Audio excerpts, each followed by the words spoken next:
السلام عليكم ورحمة الله تعالى وبركاته. أعوذ بالله من الشيطان الرجيم. بسم الله الرحمن الرحيم. وإذا قرئ القرآن فاستمعوا له وأنصتوا لعلكم ترحمون.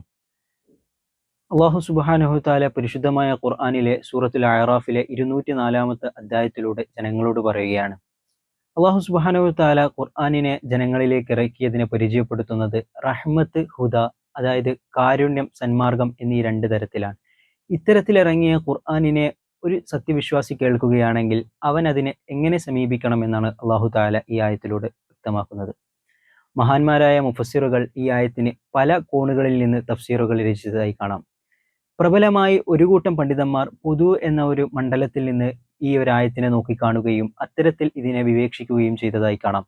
മറ്റൊരു കൂട്ടം പണ്ഡിതന്മാർ ഇതിൻ്റെ ഏത് തലത്തിലാണോ ഈ ആയത്തിറങ്ങാനുള്ള കാരണം ആ അർത്ഥതലം നോക്കിയിട്ട് ഈ ആയത്തിനെ വിവേക്ഷിച്ചതായും കാണാം. ഒന്നാമത്തെ കൂട്ടം പണ്ഡിതന്മാരുടെ അഭിപ്രായം അനുസരിച്ച് പരിശുദ്ധമായ ഖുർആൻ എവിടെ ഓതപ്പെട്ട് കഴിഞ്ഞാലും ആ ഓതുന്നത് കേട്ടാൽ ഒരു സത്യവിശ്വാസിയെ സംബന്ധിച്ചിടത്തോളം അവന് അതിനെ സാഗൂതം ശ്രവിക്കുകയും അതിന് കൂടുതൽ പ്രാധാന്യം നൽകി മറ്റുള്ള കാര്യങ്ങളിൽ നിന്ന് വിട്ടുനിൽക്കുകയും ഖുർആന് കൂടുതൽ പ്രാധാന്യം നൽകി അത് കേട്ടിരിക്കുകയും ചെയ്യേണ്ട ഒരു അവസ്ഥയുണ്ട്. അവൻ അതിന് നിർബന്ധമാണ് എന്നാണ് ഈ ഒരു ആയത്തിലൂടെ പറയുന്നതെന്ന് ആ കൂട്ടം പണ്ഡിതന്മാർ പറയുന്നു. എന്നാൽ രണ്ടാമത്തെ കൂട്ടം പണ്ഡിതന്മാർ അവർക്ക് പല അഭിപ്രായങ്ങളാണ് ഉള്ളത്. ഒരു കൂട്ടം പണ്ഡിതന്മാർ അവരിൽ നിന്നുള്ള ഒരു കൂട്ടം പണ്ഡിതന്മാർ അബൂ ഹുറൈറ റളിയല്ലാഹു അൻഹുവിൽ നിന്നുള്ള ഒരു ഹദീസ് ഉദ്ധരിച്ചുകൊണ്ട് പറയുന്നു, പ്രവാചകർ സ്വല്ലല്ലാഹു അലൈഹി വസല്ലമ തങ്ങളുടെ നുബുവത്തിന്റെ ആദ്യ കാലഘട്ടത്തിൽ നമസ്കാരം നിർബന്ധമാക്കിയ ആദ്യ കാലങ്ങളിൽ സ്വഹാബ കിറാം പുറകിൽ നിന്ന് മഅ്മൂമായി നിസ്കരിക്കുമ്പോൾ നമസ്കാരത്തിൽ നിന്ന് മറ്റു ചില കാര്യങ്ങളിലേക്ക് ശ്രദ്ധ തിരിയുകയും അതിനെ വിലക്കിക്കൊണ്ട് അല്ലാഹു തആല ഇറക്കിയതാണ് ഈ ആയത്ത് എന്ന് പറയുന്നു. എന്നാൽ മറ്റൊരു കൂട്ടം പണ്ഡിതന്മാർ അബ്ദുല്ലാഹിബ്നു അബ്ബാസ് റളിയല്ലാഹു അൻഹുവിൽ നിന്നുള്ള ഒരു ഹദീസ് റിപ്പോർട്ട് ചെയ്തുകൊണ്ട് പറയുന്നു, ഈ ഒരു ആയത്ത് കൊണ്ട് അല്ലാഹു തആല ഉദ്ദേശിക്കുന്നത് ഇമാമ് ജഹരിയായ നിസ്കാരത്തിൽ ഒരു ആയത്ത് ഓതുമ്പോൾ, സൂറത്ത് ഓതുമ്പോൾ ആ സമയത്ത് മഅ്മൂമിങ്ങൾ മറ്റുള്ള കാര്യങ്ങളിലൊന്നും ഇടപഴകാതെ ആ ഇമാമിന്റെ ഖിറാഅത്തിന് കൂടുതൽ ശ്രദ്ധ നൽകി അത് കേട്ടിരിക്കാനും മറ്റുള്ള ഖിറാഅത്തുകൾ കൊണ്ടോ മറ്റുള്ള കാര്യങ്ങൾ കൊണ്ടോ അവർ ശുഗലാകണ്ട, അവർ മറ്റുള്ള കാര്യങ്ങൾ കൊണ്ട് ജോലിയാവണ്ട എന്നറിയിക്കാൻ വേണ്ടിയിട്ടാണ് ഈ ആയത്തിറങ്ങിയതെന്ന് പറയുന്നു. ഇവരിൽ നിന്ന് തന്നെ മൂന്നാമതൊരു കൂട്ടം പണ്ഡിതന്മാർ പറയുന്നത് ഖുതുബയുടെ വേളകളിൽ ഇമാം ഖതീബ് ഖുർആൻ ഓതുമ്പോൾ ആ സമയത്ത് ആ ഒരു ഖിറാഅത്തിനെ കേൾക്കുകയും മറ്റുള്ള കാര്യങ്ങളിൽ നിന്ന് ശ്രദ്ധ തിരിയാതെ ആ ഖിറാഅത്തിനെ സാഗൂതം ശ്രവിക്കുകയും ചെയ്യണമെന്നാണ് പറയുന്നത്. ഇതിൽ ഏറ്റവും പ്രബലമായിട്ടുള്ള അഭിപ്രായം എന്നുള്ളത് ആദ്യം ഞാൻ പറഞ്ഞ അഭിപ്രായമാണ്. അതായത് ഖുർആൻ എവിടെ പറയുന്നത് കേട്ടാലും അതിനെ സാഗൂതം ശ്രവിക്കുകയും മറ്റുള്ള കാര്യങ്ങളിൽ ഇടപഴകാതെ ആ ഖുർആൻ ഓതുന്നതിന് കൂടുതൽ പ്രാധാന്യം നൽകുകയും ചെയ്യണമെന്നാണ് പറയുന്നത്. അതായത് അല്ലാഹു സുബ്ഹാനഹു വ തആല തിലാവത്തിന് എത്രത്തോളം പ്രാധാന്യം നൽകിയോ അതേ പ്രാധാന്യത ഇസ്തിമാഇനും നൽകിയതായി കാണാം. അതായത് പ്രവാചകർ സ്വല്ലല്ലാഹു അലൈഹി വസല്ലമ തങ്ങൾ സ്വഹാബ കിറാമിനെ തന്റെ അടുത്ത് വന്നിരുത്തുകയും അവരോട് ഖുർആൻ ഓതാൻ വേണ്ടി കൽപ്പിക്കുകയും അവർ ഓതുന്നത് കേട്ട് അതിൽ സാഗൂതം നിർവൃതി കൊള്ളുന്നത് ചെയ്യുന്നതായി കാണാം. പ്രവാചകർ സ്വല്ലല്ലാഹു അലൈഹി വസല്ലമ തങ്ങൾ ഇബ്നു മസ്ഊദ് റളിയല്ലാഹു അൻഹുവിനെ വിളിച്ചു വരുത്തുകയും സൂറത്ത് നിസാ പാരായണം ചെയ്യിപ്പിക്കുകയും അത് കേട്ട് പ്രവാചകർ കരഞ്ഞതായുമുള്ള ചരിത്രം ഹദീസ് ഗ്രന്ഥങ്ങളിൽ നമുക്ക് കാണാം. അതായത് ഖുർആൻ ഓതുന്നതിൽ നിന്ന് ഒരു സത്യവിശ്വാസിക്ക് എത്രത്തോളം അസർ ലഭിക്കുമോ അതേ അസർ അവൻ ഇത്തരത്തിലുള്ള ഖിറാഅത്തുകൾ കേൾക്കൽ കൊണ്ടും ലഭിക്കുമെന്ന് നമുക്ക് ഇതിൽ നിന്ന് മനസ്സിലാക്കാം. മഹാന്മാരായ പണ്ഡിതന്മാർ, സാദാത്തുക്കൾ അവരുടെ കാലങ്ങളിൽ നല്ല ശബ്ദമുള്ള ഖാരിഇങ്ങളെ അവരുടെ സദസ്സുകളിൽ കൊണ്ടുവരികയും അവരോട് ഖുർആൻ ഓതാൻ പറയുകയും അത് അവർ കേൾക്കുകയും അതൊരു പ്രതിഫലമുള്ള കാര്യമായി അവർ എണ്ണുകയും തൻ്റെ അനുചരന്മാർക്ക് പറഞ്ഞു കൊടുക്കുകയും ചെയ്തതായി കാണാം. ഈ ഒരു കാര്യത്തിന്മേലാണ് ഈ ഒരു ആയത്തിലൂടെ അല്ലാഹു സുബ്ഹാനഹു വ തആല സത്യവിശ്വാസികളോട് കൽപ്പിക്കുന്നത്.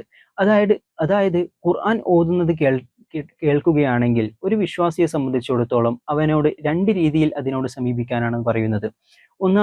ഒന്നാമതായി ഫസ്തമിഉ ലഹു, ഒന്ന് ഇസ്തിമാ ആണ്, രണ്ട് ഇൻസ്വാത്താണ്. എന്താണ് ഇസ്തിമാ, എന്താണ് ഇൻസ്വാത്ത്? ഇവ രണ്ടിൻ്റെ ഇടയിലും വ്യക്തമായ വ്യത്യാസങ്ങളുണ്ടെന്ന് നമുക്ക് മനസ്സിലാക്കാം. അതായത് ഒരു മുഅ്മിൻ ഇത്തരത്തിലൊരു ഖിറാഅത്ത് കേൾക്കുകയാണെങ്കിൽ അതിനെ സാഗൂതം ശ്രവിക്കുകയും അതാണ് ഇസ്തിമാ. ഇനി ഇൻസ്വാത്ത് എന്നാൽ മറ്റുള്ള കാര്യങ്ങളിൽ നിന്ന് അവൻ ഒഴിവാകുകയും ഈ ഖിറാഅത്തിന് പ്രാധാന്യം നൽകുന്നതിനാണ് ഇൻസ്വാത്ത് എന്ന് പറയുക. ഇത്തരത്തിൽ ഇവ രണ്ടും ഒരു വിശ്വാസിയെ സംബന്ധിച്ചിടത്തോളം നിർബന്ധമാണ് എന്നാണ് പറയുന്നത്. ഈ രണ്ട് കാര്യങ്ങളും ഒരു വിശ്വാസി ചെയ്യുകയാണെങ്കിൽ അവന് അതിന് ധാരാളം മഹത്വമുണ്ടെന്നും അതിൽ പ്രതിഫലമുണ്ടെന്നും മഹാന്മാരായ പണ്ഡിത കിറാമുകൾ പറയുന്നതായി കാണാം. പ്രവാചകർ സ്വല്ലല്ലാഹു അലൈഹി വസല്ലമ തങ്ങളുടെ മറ്റൊരു ഹദീസിൽ പ്രവാചകർ സ്വല്ലല്ലാഹു അലൈഹി വസല്ലമ തങ്ങൾ ഇത്തരം മജ്‌ലിസുകളെ, ഖുർആൻ ഓതുന്ന മജ്‌ലിസുകളെയും ഖുർആനിന്റെ കാര്യത്തിൽ ഒരുമിച്ച് കൂടുന്നതിനെയും അതിൽ ഖുർആൻ പാരായണം ചെയ്യുന്നതിനെയും അത് കേൾക്കുന്നതിനെയും പ്രതിഫലമുള്ള കാര്യമായി പരിചയപ്പെടുത്തുന്നതായി കാണാം. പ്രവാചകർ സ്വല്ലല്ലാഹു അലൈഹി വസല്ലമ തങ്ങൾ പ്രസ്തുത ഹദീസിൽ അത്തരക്കാർക്കുള്ള പ്രതിഫലമായി എണ്ണിയത് പല കാര്യങ്ങളാണ്. അള്ളാഹുവിന്റെ മലായിക്കത്തുകൾ അവരെ മൂടുമെന്നും അതുപോലെ തന്നെ അവരിൽ റഹ്മത്ത് ഇറങ്ങുമെന്നും അവർക്ക് ധാരാളം പ്രതിഫലമുണ്ടാവുമെന്നും അള്ളാഹു താല സന്തോഷപൂർവ്വം അള്ളാഹുവിന്റെ സന്നിധിയിലുള്ള ആൾക്കാരോട് ഇവരെക്കുറിച്ച് പറയുകയും ചെയ്യുമെന്ന് പ്രവാചകർ സ്വല്ലല്ലാഹു അലൈഹി വസല്ലമ തങ്ങൾ ഇത്തരം ആൾക്കാരെ കൊണ്ട് പറയുന്നതായി ഹദീസിന്റെ ഗ്രന്ഥങ്ങളിൽ കാണാം. ഇനി ശാസ്ത്രീയപരമായി ഇസ്തിമാ കൊണ്ട് അവന് എത്രത്തോളം ഉപകാരമുണ്ട് എന്ന് നമ്മൾ പരിശോധിക്കേണ്ടതുണ്ട്. അതായത് ഒരു വ്യക്തിക്ക് ലിസണിങ് സ്കില്ല് കൊണ്ട് അവന് ലേണിംഗ് സ്കിൽ ഉണ്ടാവുകയും അതുപോലെ തന്നെ അവന് ഒരു വിഷയം കൂടുതൽ അഗാധമായി മനസ്സിലാക്കാനും ആ ഒരു വിഷയം അവന്റെ മനസ്സിൽ കൂടുതൽ അഗാധമായി പതിക്കാനും ലിസണിങ് കൊണ്ട് സാധിക്കുമെന്ന് മനസ്സിലാക്കാം. അതുപോലെ തന്നെ ഒരു വ്യക്തിയുടെ റീഡിംഗ് സ്കില്ല് ലിസണിങ് സ്കില്ല് കൊണ്ട് വർദ്ധിക്കുമെന്ന് മനസ്സിലാക്കാം. ഇത്തരത്തിൽ ശാസ്ത്രീയപരമായി ഒരു വ്യക്തിക്ക് കൂടുതൽ സ്വാധീനം ചെലുത്താനുള്ള ഒരു മേഖലയാണ് ലിസണിങ് എന്ന് നമുക്ക് വ്യക്തമായി മനസ്സിലാക്കാൻ സാധിക്കും. ഇനി ഒരു കുട്ടിയെ സംബന്ധിച്ചിടത്തോളം അവന്റെ ജീവിതത്തിലെ ആദ്യ പാഠങ്ങൾ, ബാലപാഠങ്ങൾ അവൻ പഠിച്ചെടുക്കുന്നത് ലിസണിങ്ങിൽ കൊണ്ടാണ്. ഇത്തരത്തിൽ ഓരോ കുട്ടിക്ക് നമ്മുടെ ജീവിതത്തിന്റെ പ്രാരംഭഘട്ടം മുതൽ തന്നെ നമ്മോട് ബന്ധപ്പെട്ട് കിടക്കുന്ന ഒരു കാര്യമാണ് ഇസ്തിമാ അഥവാ ലിസണിങ് എന്ന് നമുക്ക് മനസ്സിലാക്കാൻ സാധിക്കും. പ്രവാചകർ സ്വല്ലല്ലാഹു അലൈഹി വസല്ലമ തങ്ങൾക്ക് ഖുർആൻ ഇറങ്ങിയത് മുതലേ ഖുർആനും ഈ ഒരു ഇസ്തിമാവും തമ്മിൽ വളരെയധികം അഭേദ്യമായ ഒരു ബന്ധമുണ്ടെന്ന് മനസ്സിലാക്കാം. അതായത് പ്രവാചകർ സ്വല്ലല്ലാഹു അലൈഹി വസല്ലമ തങ്ങളുടെ ഏറ്റവും പ്രധാനപ്പെട്ട ഒരു വിശേഷണങ്ങളിൽപ്പെട്ടതാണ് പ്രവാചകർ ഉമ്മിയാണ്, നിരക്ഷരരാണ് എന്ന് പറയപ്പെടുന്നത്. അതായത് പ്രവാചകർ സ്വല്ലല്ലാഹു അലൈഹി വസല്ലമ തങ്ങൾക്ക് എഴുതാനോ വായിക്കാനോ അറിയില്ല എന്ന് പ്രവാചകരുടെ വിശേഷണമായിട്ടാണ് നാം എണ്ണാറുള്ളത്. അതായത് പ്രവാചകർ സ്വല്ലല്ലാഹു അലൈഹി വസല്ലമ തങ്ങൾ ഖുർആൻ കേട്ടതും മനസ്സിലാക്കിയതും അത് ജിബ്രീലിൽ നിന്ന് കേട്ടതും ഒക്കെ ഇസ്തിമാവ് കൊണ്ടാണ്, കേൾവി കൊണ്ടാണെന്ന് മനസ്സിലാക്കാം. ഇത്തരത്തിൽ ഖുർആനിന്റെ ആദ്യമായ അധ്യാപനം തന്നെ ഇസ്തിമാവ് കൊണ്ടാണ്, കേൾവി കൊണ്ടാണെന്ന് മനസ്സിലാക്കാം. അതുപോലെ തന്നെ പ്രവാചകർ സ്വല്ലല്ലാഹു അലൈഹി വസല്ലമ തങ്ങൾ പ്രസ്തുത ഖുർആനിനെ സ്വഹാബ കിറാമിന് പഠിപ്പിച്ചു കൊടുത്തതും ഇസ്തിമാവ് കൊണ്ടാണ്. അതായത് പ്രവാചകർ സ്വല്ലല്ലാഹു അലൈഹി വസല്ലമ തങ്ങൾ ഓതി കൊടുക്കുന്നത് അവർ കേട്ടാണ് ഈ ഖിറാഅത്തിനെ പഠിച്ചതെന്ന് കാണാം. ഇത്തരത്തിൽ ഖുർആനിന്റെ ആദ്യത്തെ ട്രാൻസ്മിഷൻ പോലും ഇസ്തിമാവ് കൊണ്ടാണെന്ന് മനസ്സിലാക്കാം.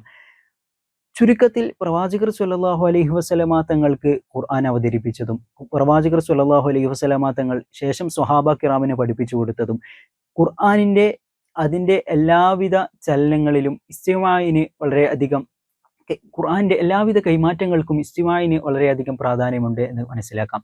ആ ഒരു കാര്യത്തിന് ഊന്നൽ നൽകിക്കൊണ്ടാണ് അല്ലാഹു സുബ്ഹാനഹു തആല ഈ ആയത്തിലൂടെ ഇദാ ഖുരിഅൽ ഖുർആന, നിങ്ങൾ ഖുർആൻ ഓതപ്പെടുകയാണെങ്കിൽ, ഒരാൾ ഖുർആൻ ഓതുന്നതിനെ കേൾക്കുകയാണെങ്കിൽ നിങ്ങൾ അതിനെ സമീപിക്കേണ്ടത് ഫസ്തമിഊ ലഹു, നിങ്ങൾ ആ ഖുർആനിനെ കേൾക്കണം.